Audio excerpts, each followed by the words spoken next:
Good afternoon, everybody. Very nice to see you. My name is John Yorke, and I'm delighted to welcome my next guest. So a little bit about her. She's the winner of the 2012 Peter Ustinov Television Screenwriting Award, and she has written a number of very, I think, brilliant international successes, shows like Medici, BBC Two's The Last Kingdom, ITV's Jekyll and Hyde. She was a key writer on the CBBC series Wolf's Blood, and she's just had a big success in Ireland with her own entirely self-authored show, Blood, which is about to debut on Channel 5 next week, I believe. Please join me in welcoming Sophie Petzal. So we've only got an hour, and the format of this is we're going to show 4 clips from her work and talk a little bit about them.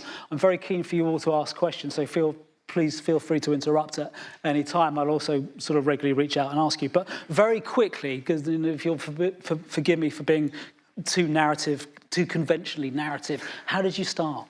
I went to Bournemouth University, studied scriptwriting, film and television. In my second year, I applied for a thing called the BBC Production Traineeship and got onto that, which was like an 18-month, 4-month placement gig of training producers up all around the BBC, which led me to working as an assistant script editor at CBBC for about a year, where I was script editing on Wolf Blood and then a little bit on Hetty Feather.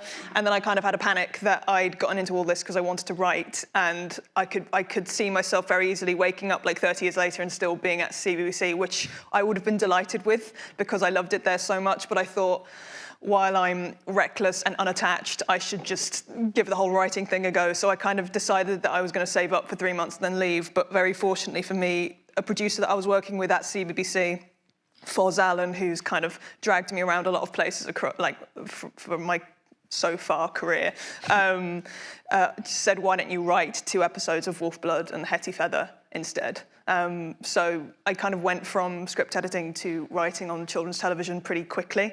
And then if you can turn stuff in on time, you tend to get just dragged from one show to the next. And I knew everybody at CBBC at that point, so I was able to quite successfully sort of move from one show to the next. So Wolf Blood, Hetty Feather, Dumping Ground, Danger Mouse, bits and bobs everywhere. And that was kind of really how I got started. Okay, you make that sound very easy and just about delivering stuff on time. There's one, if I forgive the phrase, unpack that slightly. So you walked out of a screenwriting course? You kind of do a screenwriting course so that you could get a job, maybe, like the BBC Production Traineeship. So there was no real big decision-making to be done there. Right. I applied for it kind of speculatively because a lot of TV production students in the year above me had often applied. It was like a 3rd year thing to go for, and I was always like precocious and impatient. So I thought, I'm just going to give this a go and see what happens and learn from it, and then maybe apply properly in my 3rd year. And then it just kept going forward and forward and forward and forward and forward. And there was like a 6-month interview process. And by the time I realized I was down to like the final 20, I was like, I should probably tell my parents that I'm trying to drop out of university. And my housemates and my lecturers. So it all seemed quite sudden to a lot of other people. But I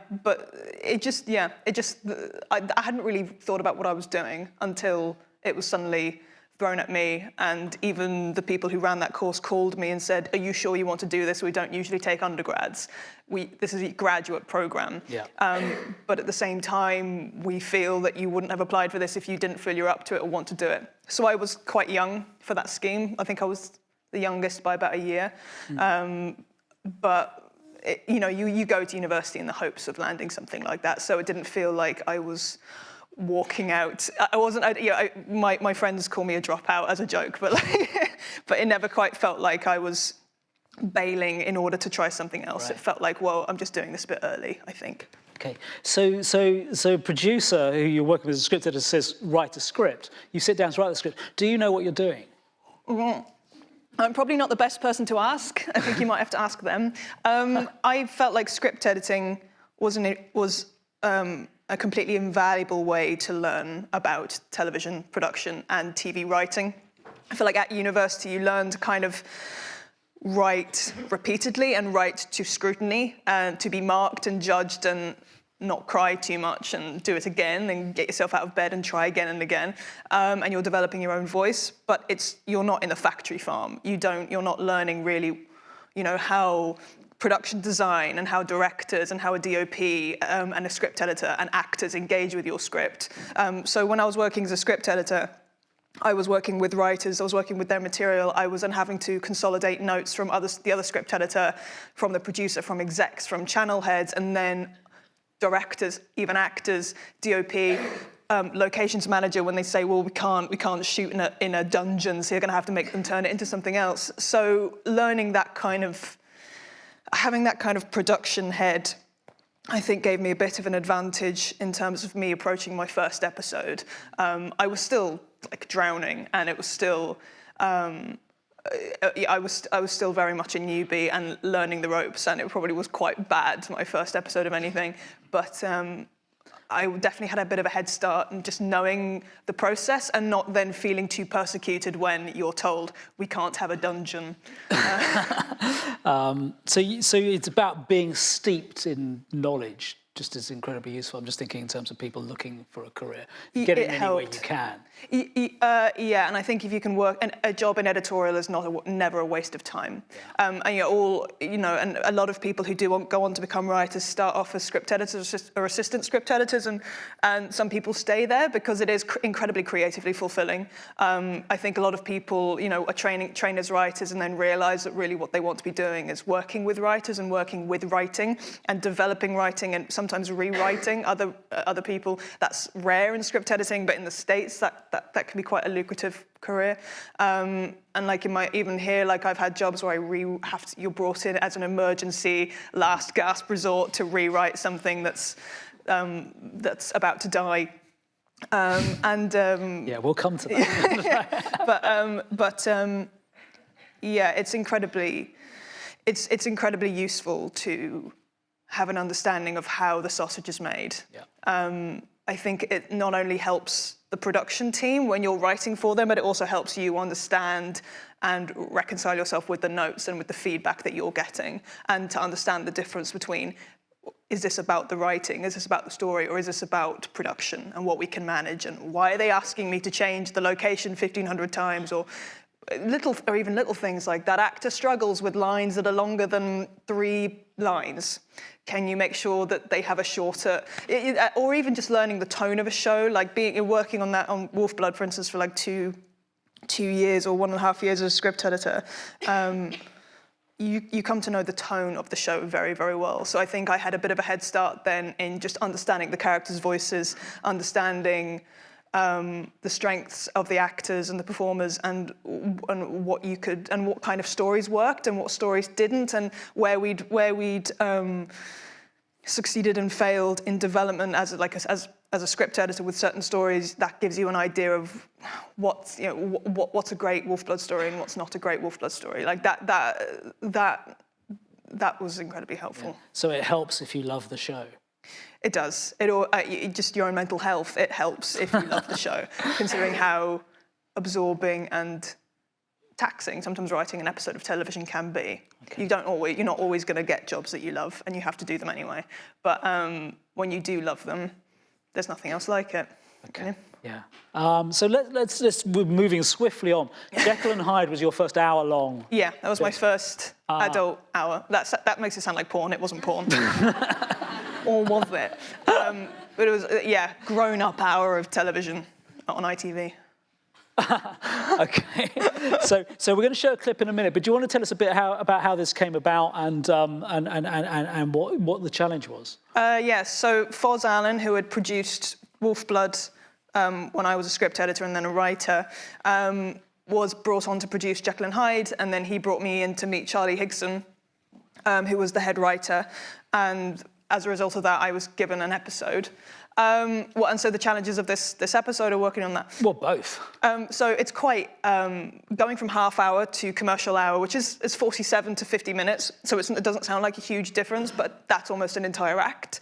You're working to ad breaks, whereas in CBBC, you don't have ad breaks. So there are a lot of craft details that I felt like I was suddenly learning. And you kind of, I'd only been working for about 3 years, and I think I'd done a couple of episodes of No, I hadn't yet. Sorry, but I'd done something like 6 or 8 episodes of television, so I kind of felt like, I know what I'm doing, this is fine. But adding that extra 15 minutes, going into adult, and adding ad breaks and little cliffhangers between like acts, as a kind of a crafts person, that was one of the bigger challenges, which wasn't really something I'd expected. I kind of thought, look, all episodes are sort of the same, it all has a beginning, middle, and end. I'd written 10 minutes of things, I'd written 35 minutes of things, but 30 to 45 to 50 was quite a big jump, and I needed a fair bit of help with that, I think. Right. Jekyll and Hyde was also like quite an interesting show. It was quite, it's very, DNA was about, you know, good and evil, and a man's personality being split between good and evil, but we have to tell that kind of story in post-Watershed. So what is evil? Sorry, pre-Watershed. So what is evil pre-Watershed? You can't go Dexter, and you can't go True Blood or whatever. So you have to find out what that is and how you can dramatize that. And we had some fairly fiery discussions in the early writers' rooms about what we thought was evil in a pre-Watershed sense. But it was a huge learning curve for me. Did you come to a conclusion about evil? Well, I surprised myself in loudly proclaiming that I don't think drinking a lot is evil. and like, it's a lot of silence and looking at you, because I don't think having a lot of sex and drinking a lot is evil. And everyone just silently staring at you. And you're like, what?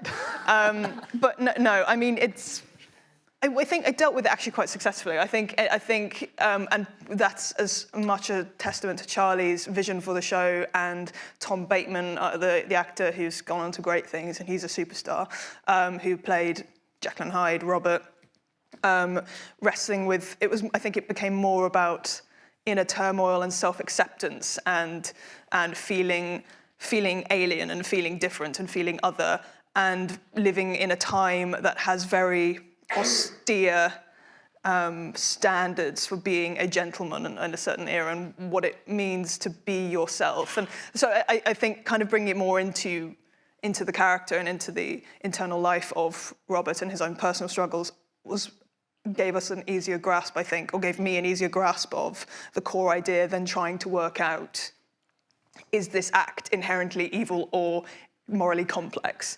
or rather just morally complex.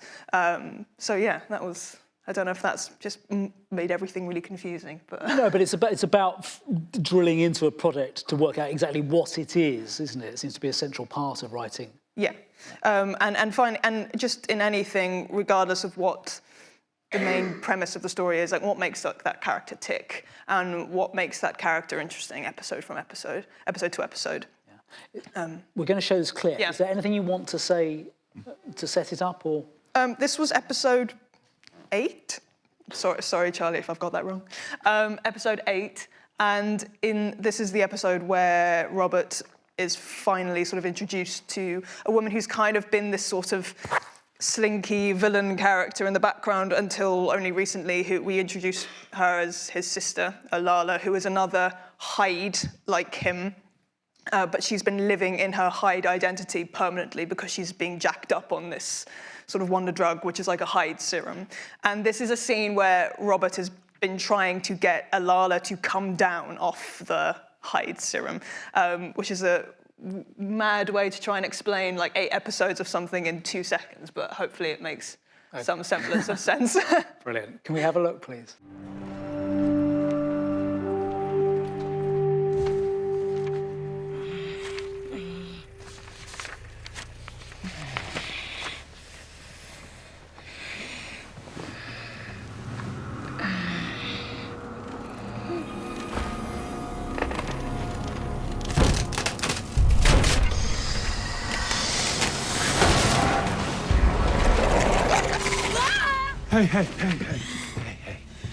Hey.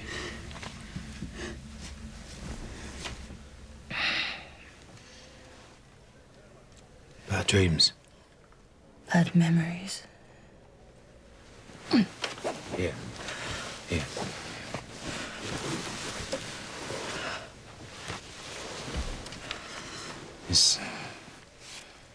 is here. Is this us? Yes. That would make us the same age. Twins. Do you really not remember anything? I'm hiding somewhere. Beneath the floorboards. Someone's with me. I'm with you.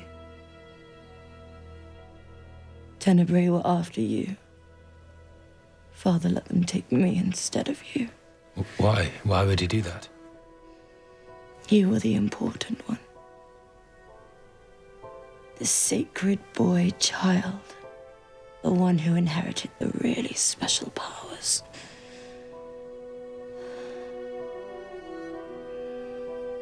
What did Tenebrae do to you? Captain Dance raised me as his own. Made me one of them. That was his revenge on our father. This goes back a long way, Robert. Here. Captain Dauncey. Our father was accused of murdering a British officer in Gallipoli. Are you telling me that it's Dance? Always.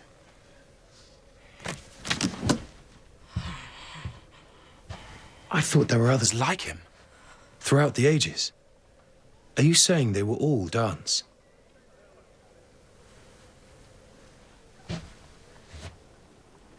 How do you kill an immortal? I don't. You do. Why do you think they're so afraid of you?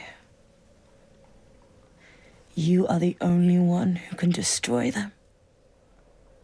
That's why you're so special. That's why you came for me. I came because you're my brother. I did this to prove who I was, and I've done that, so just change me back! Listen, I have chemicals. Downstairs in my laboratory. Tomorrow we can work together. We can find another way. I can help you. But just now... Now you need to rest. You are a monster. Okay. I haven't seen that in years. So, interesting question about this. I thought it was a great series, but it wasn't a huge success. And I say that in the nicest way because I'm intrigued what you learn from that as a writer.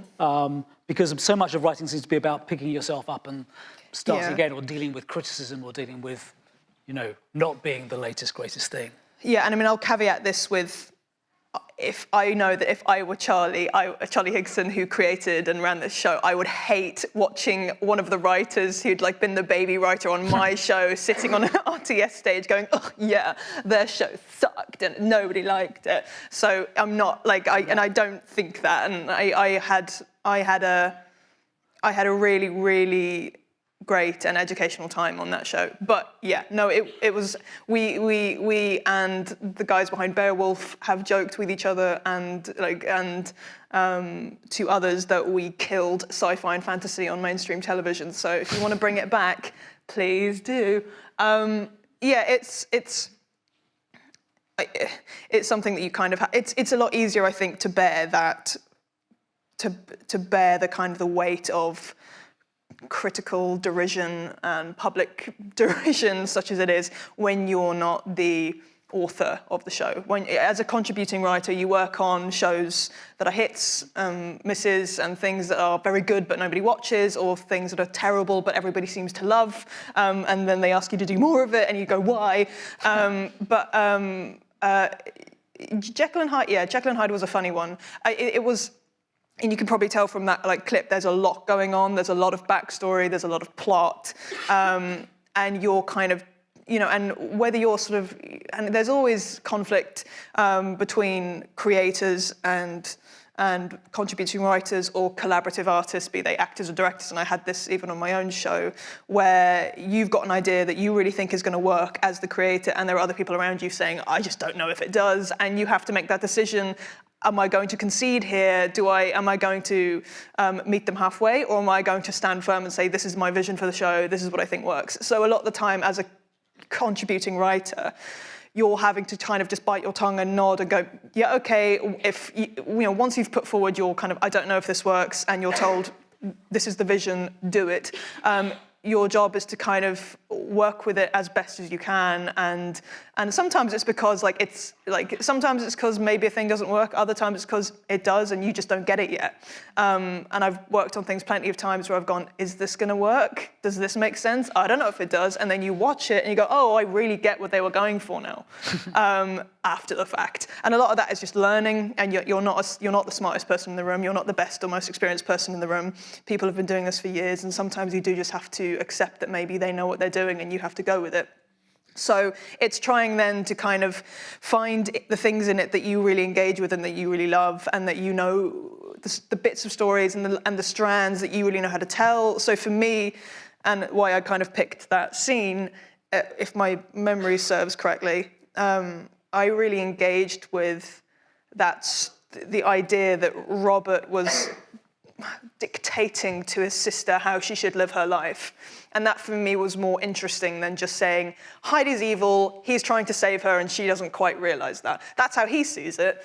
But for me, I thought the debate we were having in the room, like with the other writers, actually was, rather than us having to fix it in the room, it occurred to me, this is the debate I could be having in this scene or in this story, is it right for him to be dictating how she lives her life, even if he thinks it's wrong?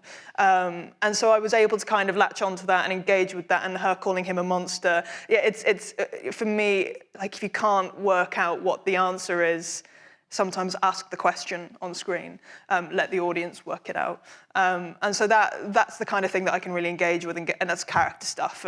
And so the bits where, like, backstory stuff. Oh, he's danced, he's been doing blah, blah, blah, they reincarnate, and blah, blah, blah. That's the kind I shouldn't, but that's the kind of stuff that Charlie will come in and that'll be his pass, because a lot of the time, I'm racing through it here, but the head writer on most shows will come in and do a pass. So you've done 3 drafts, then they do theirs. Sometimes after that, you get it back to do any final tweaks and fiddles. A lot of the time, the head writer inherits the script after 3 drafts. What the benefits of that is, there'll be things going on in that head writer's head that are constantly evolving. It's usually stuff to do with ongoing storylines, backstory, stuff that you don't have a chance of really coming to terms with, because A, it's in their head, it's their thing. B, it's changing all the time, and so that's where, it's the head writer can make the whole thing like hang together and make sense. And you'll often find with episodes of shows that you've written on that in the head writer's pass, suddenly all the kind of strands tie together, and you're like, oh, now this scene makes sense in a way that you probably couldn't do. So with a show like that, so it was fun. It was a shame that it wasn't kind of. It had like a small loyal following, which we appreciated, but no, it didn't get much love from critics or mass audiences. By today's kind of standards, like I think we were killed on 3.9 million viewers or something like that, and I feel like now a lot of shows would dream of figures like that. But those were the times. It's only 3 or 4 years ago, but so much has changed since then, and. So RIP mainstream fantasy for the time being, which... You killed it off. But it's interesting, because you have this dilemma, I'm to take this into The Last Kingdom now, which is writers write best when they find the personal thing within themselves that resonates with them. Yeah. So you need to really be in tune with what the lead writer is fascinated Yeah, and what are you really saying? Like, what is the heart of the show, and what are we talking about here? Yeah. And plot, adventure... backstory, like the nitty-gritty details, that's the stuff that excites audiences and excites the head writer. Like when you're a contributing writer who's come in, sometimes you can really, if you've got a head for that stuff, you can dive right into it. Sometimes you're like, what? And so the stuff that you have to really engage with is the real meat and potatoes at the heart of it. What is the core of the story, the emotional motivation for everything. And like finding a way for you to be vulnerable while writing it, and without sounding too sort of Twitter real, That's it. But so you had a much happier experience on The Last Kingdom. Much happier. I don't know about much happier, but The Last Kingdom's my favourite show that I've ever worked on. Can you tell us how that works and how you fit in as a writer? Because again, it's Stephen Butchard as the lead writer, is that right? So tell us a bit about working with. So that was different, and like The Last Kingdom's different from in that it wasn't, they're both Jekyll and Hyde and Last Kingdom were both adaptations, strictly speaking, but Last Kingdom much more so. So I was brought on for season 2. I'd just done a period drama on Medici, and I wasn't entirely sure that I wanted to go straight into another one. But it was Stephen Butchard, and that fascinated me because Stephen Butchard I knew from, I'm going to get the titles, is it 5 Daughters? That's it, not 3 Girls, 5 Daughters. I knew, and Good Cop, like these incredibly emotionally rich, difficult social commentary pieces, and I thought, like, Stephen Butchard doing a period drama, this sounds weird. So I took the discs and I took the scripts and I read and watched, and I realised, oh my God, this is a show that I would binge again and again and again. And I'd never had that feeling coming into a show, realising I would be this show's biggest fan if I wasn't involved. And so I watched something like 4 episodes back to back and was just completely hooked and just said yes straight away. And working with Stephen was such a dream because he is completely, I mean, just from my, few interactions with him, like in the few days we've had in various writers' rooms, he is driven completely by character and by emotion and how he feels when you make a pitch. And so a lot of it is us like dissecting, more and more as we sort of went into season 3, we'd have to kind of like dissect chapters and work out and borrow from other books, etc. But I think for the first series that I worked on, they'd already done all of that, and I was just given a very brief outline. Which was just, here are the chapters in the book that you can look at for reference if you want. We're basically saying, here's where it should begin, here's where it ends, here's the ground you need to cover. And it was half a page long, and then sort of told, go to script if you like, or write an outline. I'd never been given that kind of freedom before. Usually writing an episode for television, the parameters are quite strict, particularly if you're in the continuing dramas, Casualty, Holby, EastEnders, they can be very strict. But, with most episodes, you're kind of, expected to write like a 5-page, very detailed outline or a scene by scene, kind of telling your head writer and the bosses like where exactly you're going to go and what you're going to do. But the thing about The Last Kingdom and what I kind of loved in it when I watched it was they were like hour-long plays.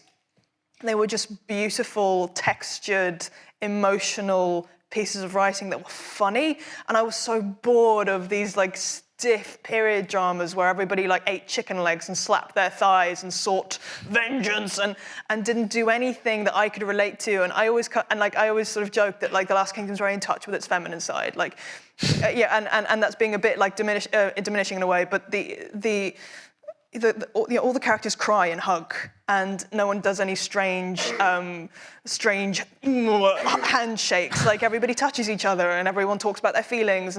And in the writers' room, rather than going, and there should be a big fight between X and Y, if you said, I just think it'd be great if this character said that to this character in episode 1, and then in episode 4, he says something different, and Stephen will go, oh my God, that's going to make me cry. Yeah, you should do that, it's going to make me cry. And I respond to that hugely. And the thing about The Last Kingdom as well is they kind of encouraged you to let scenes run, not saying, here, you need to make sure that scenes are below 3 pages because otherwise we can't shoot them. And you'll notice in The Last Kingdom, and some people don't like this, like some people who watch the show don't like the fact there can be like 8-minute scenes between 2 characters talking about God and philosophy. But I just found it the most freeing experience that you could just find what you liked and engaged with within the material and go with it and talk about things and like, what am I thinking about at the moment? What do I think this character is thinking about? I think he might stand by a river and talk about this.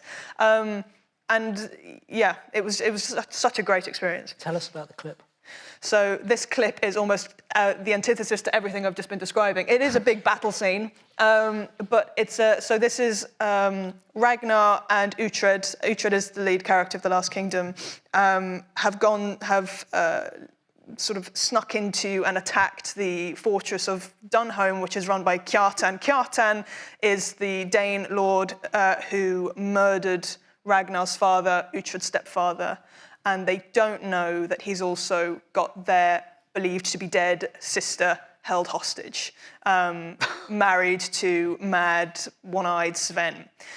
So there's a lot going on, but that's kind of what's a delight about it. We'll work it out. Yeah. We'll work it out. It's fairly self-explanatory. Thank you.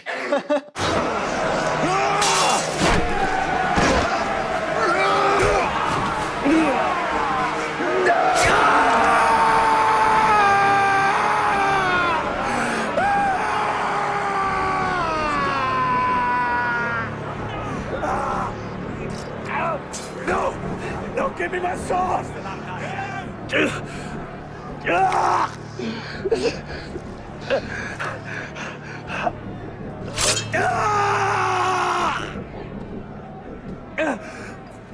For Valhalla, you must!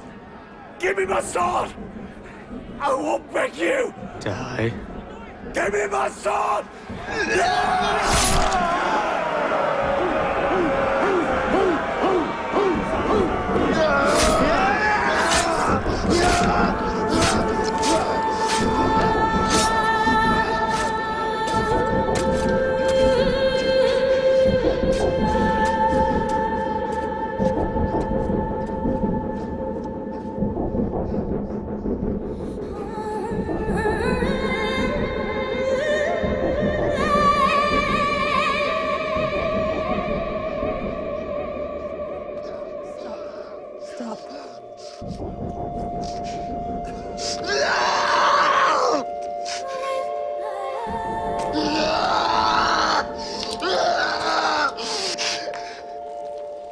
Ragnar.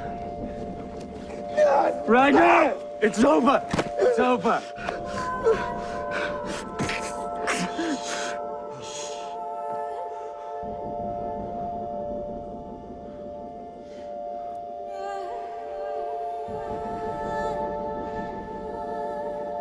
It's Tura.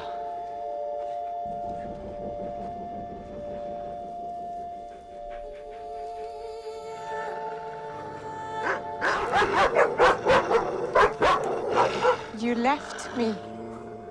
Both of you. You left me. Tura, no. I swear we didn't know you were alive.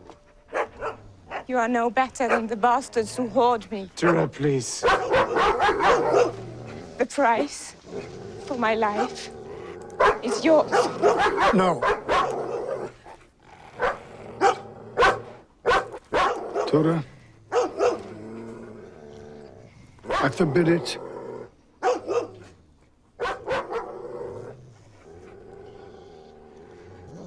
Please.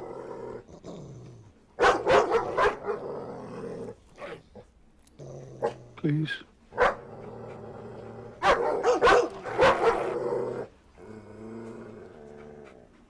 Let me help you. I'm a friend.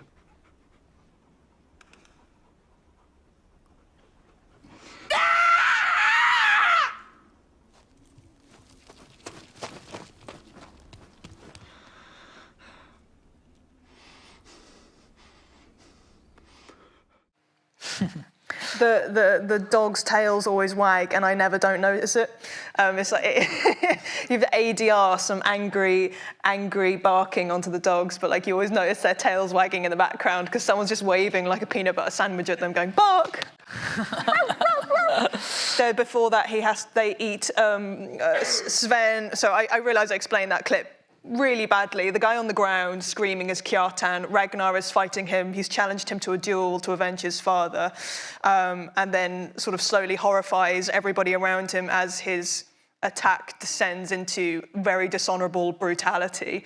But moments before that, Tura had set her dogs on Kjartan's son, Sven, and they'd eaten him basically alive with their tails wagging merrily away.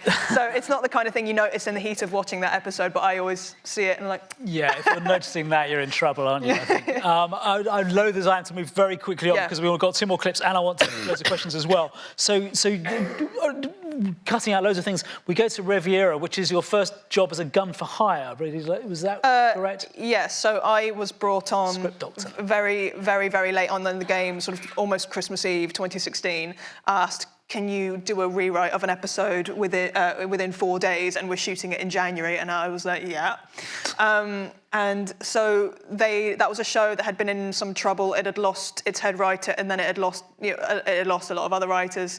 And their season finale was, they weren't happy with it, and they needed someone to rewrite it.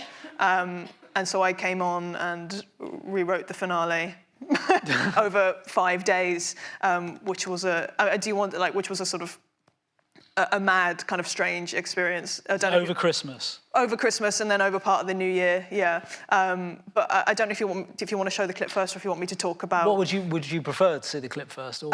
Yeah. Do you want to do the? Okay. Should we have a look?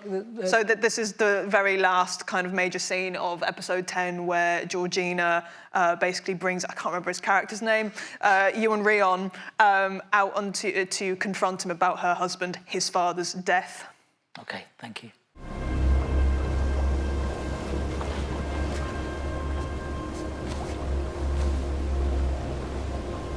Thank you for telling me the truth.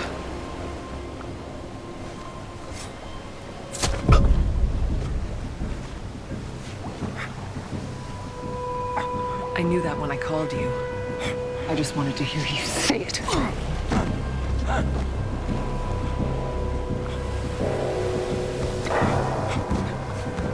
I lost everything because of you.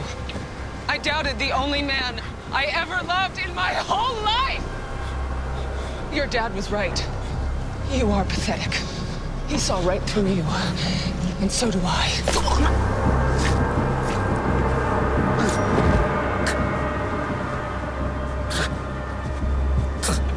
You are weak. You are nothing, and I am nothing like you!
You appear to like stabbing people. Yeah, I didn't realise the connection there is It's the same mutilation. Yeah. Tell us a bit about. So I kind of wanted to show that first because, like, a lot of the weird issues with coming in to do a sort of late stage rewrite is a lot of the building blocks are already in place and you can't change those. So, for instance, the last scene is going to be on a boat. We've booked the boat. We're shooting on a boat. So we need something to be shot on this boat. Also, we knew that there was kind of going to be this finale sort of montage. That was sort of the desire, and there was one in place that was already really quite successful, but there was a lot of discussion and debate about where do we want to leave these characters, especially as like there's a hope for a season 2. There is now a season 2, so where do you want to leave them? So I think my biggest kind of probably impact on that episode, and potentially season 2, I apologise in advance if the writers have really struggled to get out of that hole, is originally she was going... I'm sorry that I can't remember the name of Ewan Ryon's character, so I'm just going to call him Ewan. And that he was going to bring her onto the boat, I think, and he did this sort of mustachio-twirling psychopath reveal that he'd been behind this whole conspiracy across the series and that he had deliberately murdered his father, which was deliberately a big twist on who that character has been so far, who has been a kind of lily-livered, sort of weakling type of character who has been fawning over Georgina, Julia Stiles, pretty much the whole series. And I felt like, you know, this was pitched to me as sort of the godfather for Georgina, in that she's like, she begins as someone who doesn't want to get involved in the dark side of the family business, and someone who eventually really does, and kind of revealing over the course of the series that her trying to understand why she loved her husband and why he loved her. What did he see in her? Because that's not a relationship we really understood, which was why there were problems with the finale. And so my kind of decision was, well, rather than him revealing himself to be a psychopath and Georgina killing him in self-defense, that he admits that, like, you know, the nature of his character was his ultimate downfall, which is, look, there was this really nice girl, I didn't realize she was a super spy, and I didn't like my dad, so I wanted to humiliate him, so I gave them intel on when my dad would be on a certain night. I thought they were going to rob him or something, but instead they killed him. So he is responsible for his father's death, but in a way that I felt was more natural to that character. And then it also gave Georgina the opportunity to just brutally murder him. And my feeling being, if she just kills him in self-defense, she's sort of ultimately victimized yet again. She hasn't really had her transformation into the big bad wolf, into the power figure that we kind of saw her being. I thought we were kind of chickening out at the last minute. I think precisely 0 people agreed with me. No, there were, you know, that were definitely like the producers, and we had a few fans of that idea, but I know that, you know, the channel were quite resistant to doing that to their lead character. At the very end, there was some nervousness about it. I think there was some anxiety about how you get out of that hole next time round. My thinking at that point was you want something to get out of at the beginning of a second series, otherwise you're sort of just starting from square one. So the great thing about coming in to do a last-minute rewrite is there's not much time to argue. And so what I wrote, we pretty much had to shoot, for good or for ill. And I think ultimately everyone was very happy with that ending. As much of that is down to the performances and the direction of it. And it felt really quite emotionally satisfying, given the way the series sort of developed. And so I was sort of happy with how that turned out. But that was a really bizarre job. It was fun. It was quite invigorating to have to do something that quick. And also, okay, so we have this room in this house that we need to shoot in. We have this boat you need to shoot here. We can't get any blood on the cushions, so make sure he dies on the wooden floor.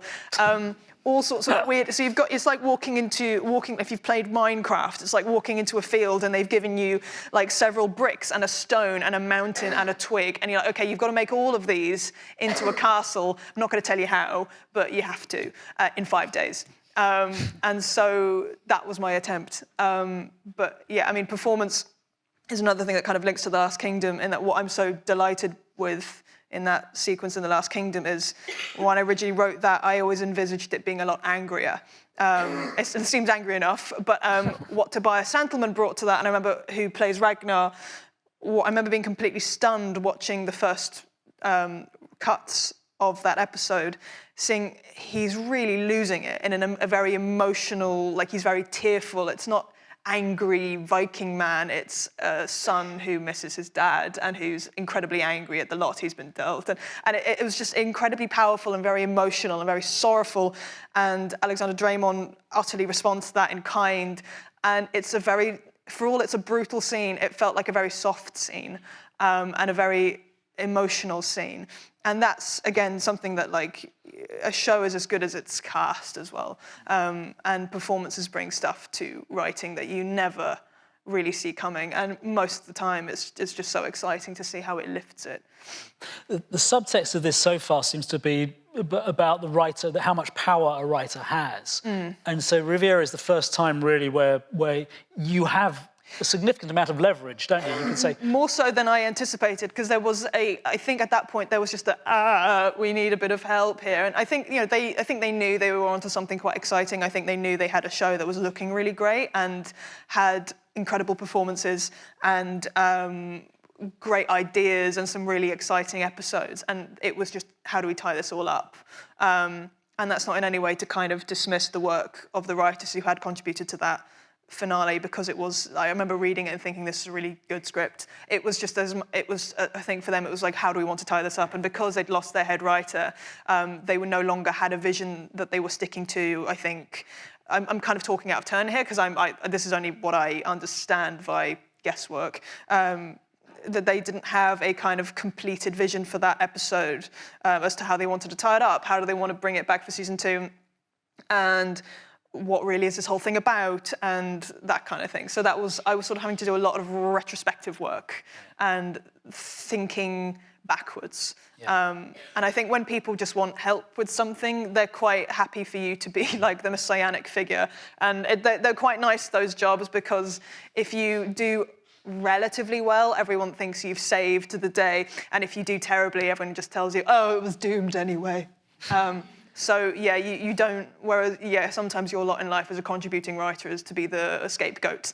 So when you come in as in that kind of job, which is quite rare to do one of these in the UK, you see it quite a lot in America in movies, but not really in TV here.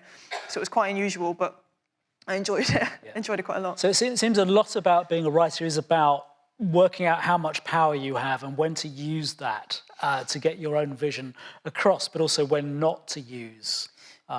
Yeah, I think using it wisely, isn't it? You get better and better at learning how to play in other people's sandpits. I mean, some people do.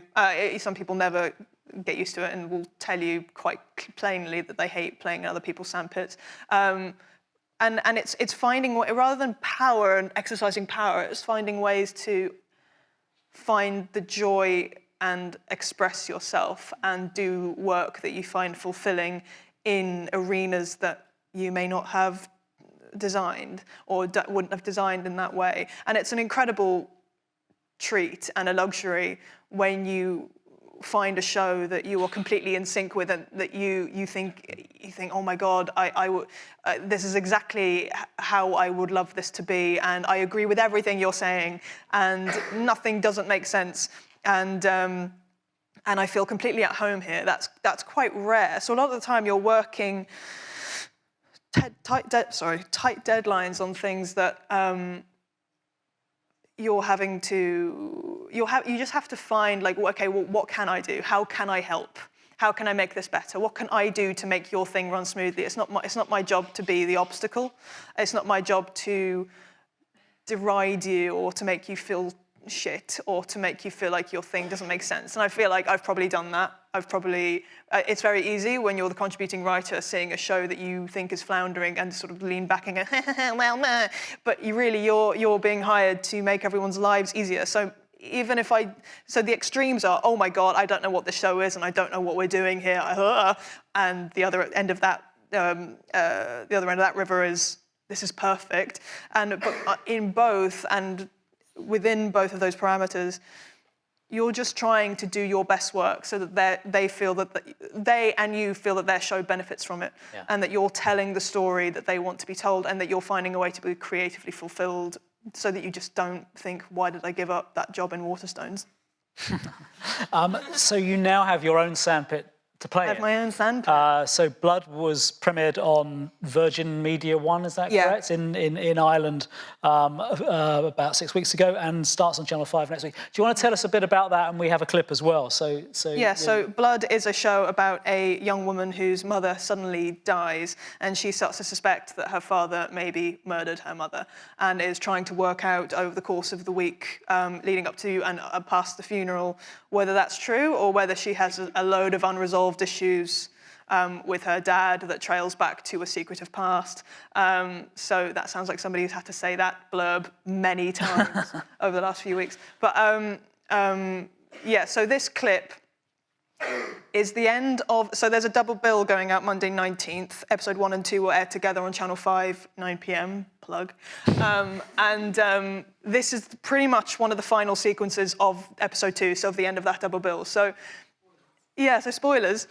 If you're desperate not to see it, I guess you can close your eyes and scream to yourself. But other than that, yeah. So in this scene, basically, Kat, the young woman, kind of after the wake, late at night with the family around the dinner table, confronts Dad in front of the family about what she has learned and what she thinks the truth is, with some fairly awkward repercussions. Let's have a look.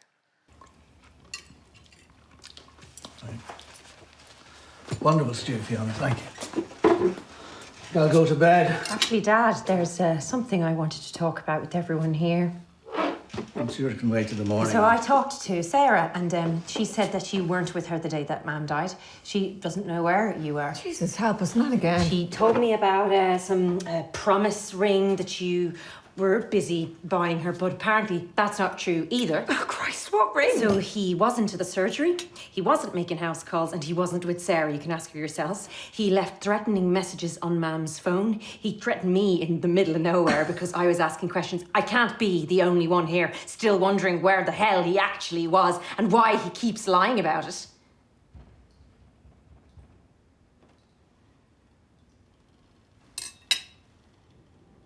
And where the hell were you, Kat? You were never here. You had absolutely no idea what was happening to us, to this family, or what may or may not have been going on. You didn't even know how sick your mother was. She was out there on that walker the day she fell. The one I told her not to use. Who bought her that? Are you being serious? It reminds me, very late that day. Where were you? I know what you're doing. You've told enough tall tales in your time, Kat. Don't expect anyone around this table to take this seriously from you.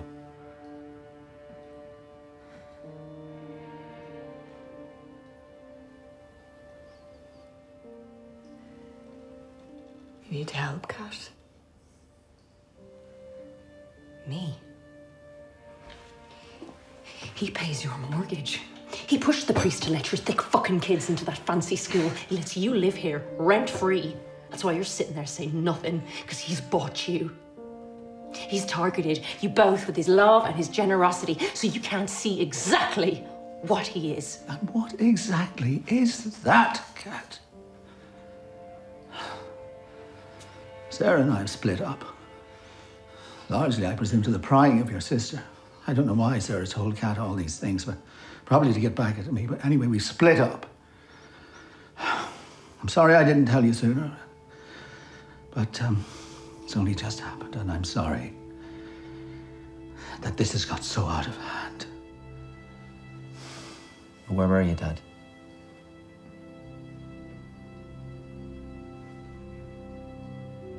You still haven't said? Really, Michael? I think your mother'd be appalled by all this.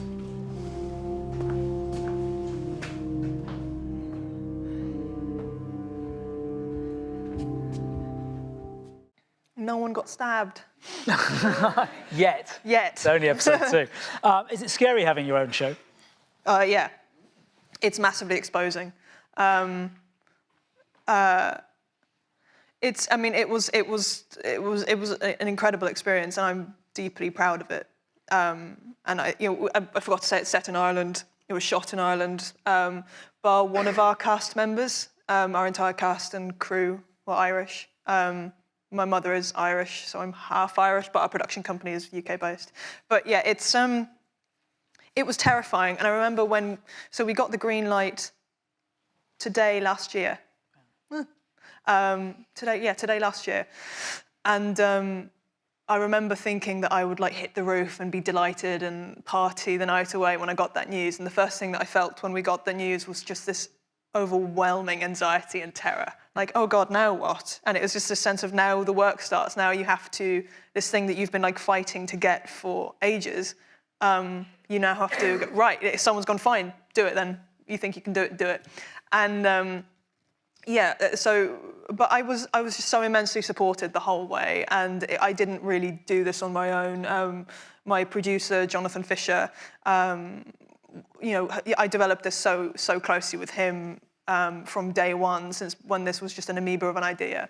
So he, you know, himself and I just sat in my flat for 2 weeks and storylined it after the green light, and then I went away and would write an outline, send it back, write a script, send it back, and then, you know, we had this ridiculously tight turnaround. We went from green light in November to shooting in May, so that was 5 scripts really before May, and we were aiming to have a draft of every script pre-production, so that we weren't shooting while they were unfinished scripts, which is quite rare, but. Yeah, so so I never felt I never really felt out of my depth, but it's enormously exposing, and so in a way that I never really minded too much about how people felt about shows I've worked on before, because they don't feel like personal attacks on me. Now you feel it all intensely personally, and you try not to look at stuff and you try not to read stuff, but.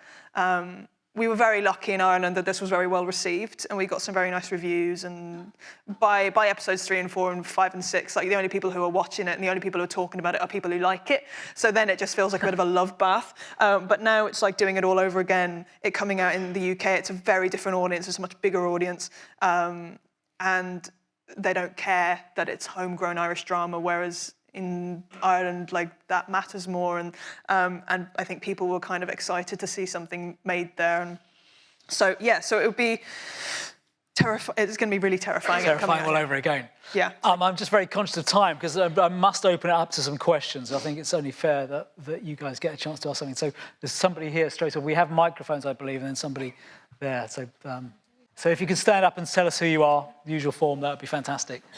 Thank you. Yeah. Yeah, or what you do. Oh, hi, I'm Tamika. I study film and television at London Met, and I'm currently writing a script myself for a short film. And I was just wondering, what kind of thought process do you go through, or kind of process you go through whilst writing a script for an idea that you want to turn into a TV series or a show, or, yeah. So when I'm coming up with a new idea, how do I go about that? Yeah. So I don't know, usually with the way I develop like TV ideas now, often I'm developing them with companies. So sometimes it begins with me just having a thought, or like watching something that captures my attention, or my ideas sort of come from, as you'll know yourself, like come from all over the place. And you start to learn the more you do it, whether it's a sort of TV suitable idea, whether it feels like it's got legs to be a series, or whether it feels like it's a 3-parter or a movie.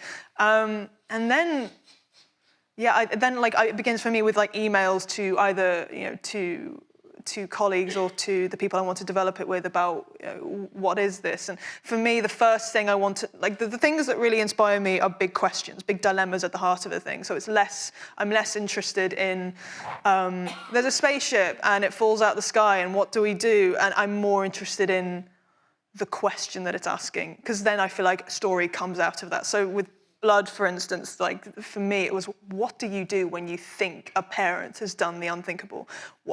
That kind of question for me then inspires so much more little ideas, and, you know, the subplots and other strands like come out of these questions and these dilemmas more than premises. But you might be motivated by premises, and I know a lot of writers begin with the premise and then find the heart in the middle of it. But for me, I like to know, what am I asking? What am I discussing when I'm writing? So that's usually the first thing that I try and work out. Brilliant. There's a question here. Thank you. Hi, Sophie. Hiya. You mentioned earlier on that during the early stages of your career, even when you were working as a writer, you were continually learning new conventional craft skills.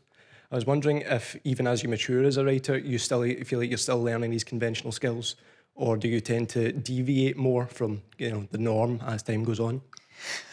That's an interesting question, because for me, like what I've noticed in the last year is how, particularly in going from contributing to writing your own show, you sort of feel like there's a general unshackling.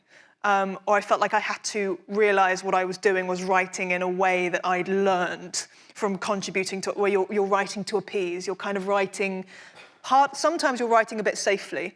You're not being too vulnerable. You're not being too you. You're censoring yourself a little bit because you're finding the voice of the show. Censoring is the wrong word, but you're kind of tempering yourself to suit the voice of the show. And I remember sitting there writing episode 2 of Blood and panicking because I didn't know what it was, I didn't know what it looked like. And then kind of realised, oh, this is my only opportunity, it might be my only opportunity to ever do my own thing and to write completely unfiltered, untempered, in exactly the way that I want. I want to write the most embarrassing thing. I want to write things that will make people cringe, write things that I will regret even giving voice to because, oh my God, it's too me, it's too real, it's too, and it's too vulnerable.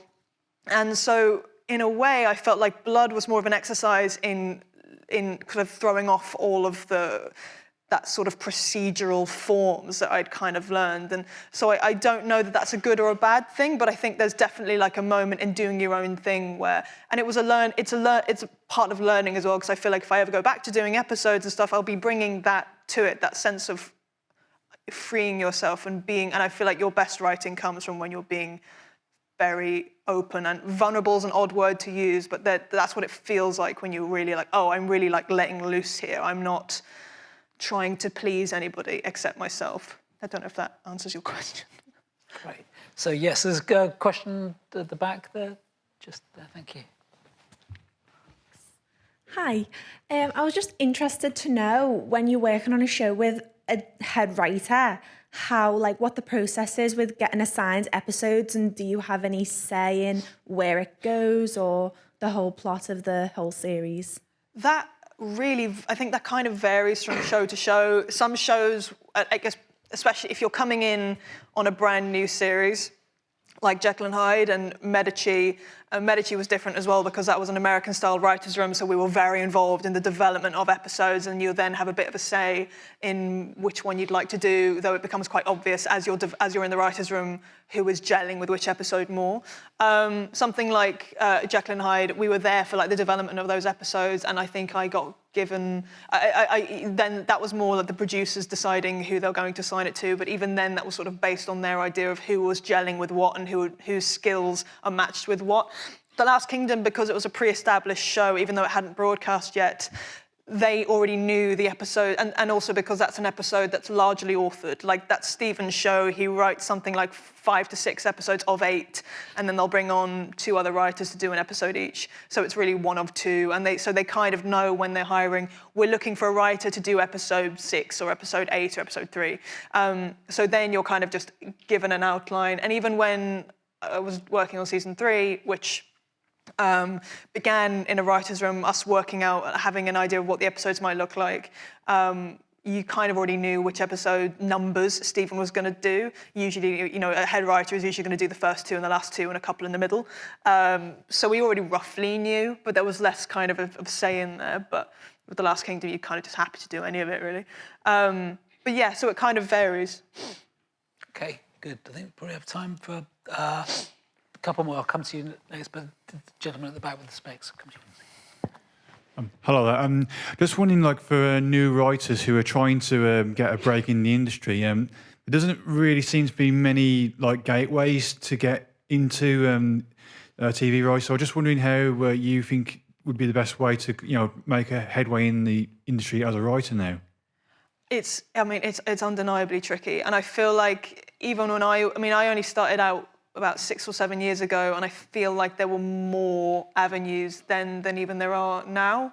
I'd still say, so the continuing dramas, people will always tell you that's a good place to start, even though I know that they become They don't see themselves really, I might be speaking out of turn, but like, to what I understand, a lot of them don't see themselves as being gateway shows in the way that they maybe once did, and maybe that will change in the future, and I think that's probably quite worthwhile. Children's drama is a really good place to start.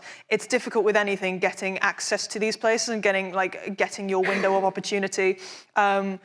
Meeting people helps with that, and that's why production jobs of any kind are never a waste of your time, because the relationships that you'll make are invaluable. And I didn't get pretty much everything I got up until recently really began with, oh, I know her from blah, and I know that she'll turn it in on time. And it's only like really in the last couple of years that I would get offers for things from people who'd never met me. So relationships, you know, it's like that, the whole who you know thing sucks, but at the same time, like, you're in prime positions as students and as graduates and undergraduates, like, to find a job in production somewhere that will get you the kind of relationships that will help you in the long run. And also, there's no rush. There really isn't. Like, I'm quite weird in that, like, I started early, and I'm sort of unusually young, and I think the industry kind of fetishizes youth a little bit. But like, you know, develop your voice, develop your writing, develop your confidence, and figure out what you want to do. But if you are kind of like the way I was, massively impatient and just want to do it now, then there's no wasting your time in getting a job in production, because the windows straight into TV drama are quite narrowing and quite rare. Theatre is great. TV people love theatre because they get free tickets and they're always at the theatre. So if you write plays, if that's something that you do, it's not something I'd bend over backwards if you're not naturally inclined towards that to do. But if you do that already, that's a good avenue. And traineeships, the BBC Writers' Room, you know, competitions give you a little window of sunshine, and suddenly everybody's looking at you for 5 minutes, and it's a great way to send stuff to agents or producers then if you've won a little competition somewhere. So yeah, that's a kind of little scattershot array of things that you can do, but I kind of sympathise that it's tricky. Great. I think we have time for one more question. There was a lady down here. Okay, cool. Hi. So I want to write for TV also. When I write scripts, I have this problem where I'm sure you have an image in your mind when you're writing a script. I'm wondering if you struggle with relinquishing control to directors and actors' interpretations, and if so, how do you deal with that? So that's a really good question.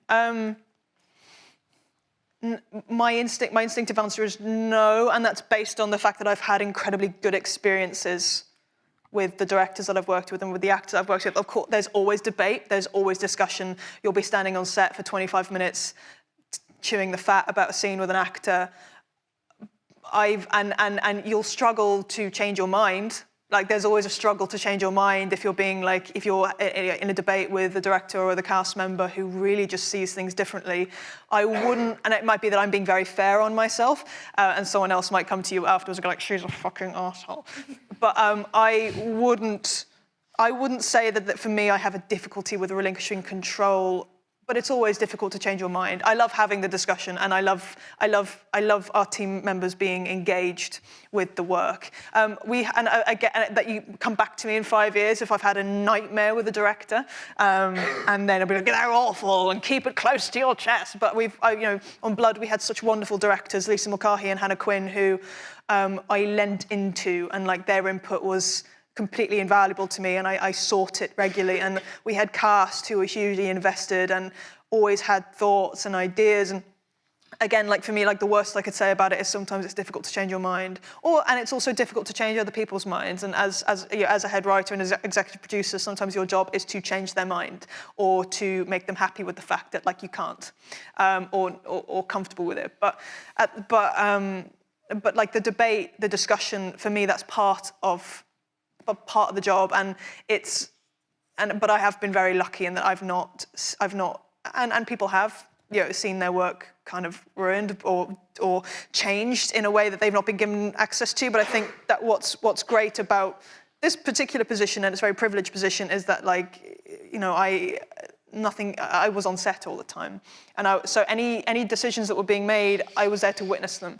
So if there's a random drought in Ireland, which we had for the first time, I think, in Ireland's like recent history, and you can't shoot a certain thing a certain way, you're there to witness that. You know that. You're not just getting the rushes 2 weeks later and going, why have we done that? And so that just ruled out so much conflict that I think usually emerges in production.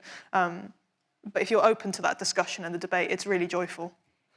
I think the theme of all of this is find people you're in tune with and sympathy with and hang on to them, isn't it? Yeah, I mean, that's a privileged position, and it takes a while to get there, and some people don't. And if you're not in a position where you're in tune with everybody around you, then find things within the work that make you happy and that you can do well and that you feel like you can be of help and not a hindrance. I think it's probably it. It's me being nice. That's probably a good note to end on as well. So Blood is on Channel 5, 9 p.m. Monday, and it's stripped across the week, which means so we open on the 19th with a double bill, and there'll be an episode a night until the show finishes. So really, it's on from the 19th to the 23rd on Channel 5. Fantastic. So thank you very, very much. But most of all, please thank Sophie Petzal.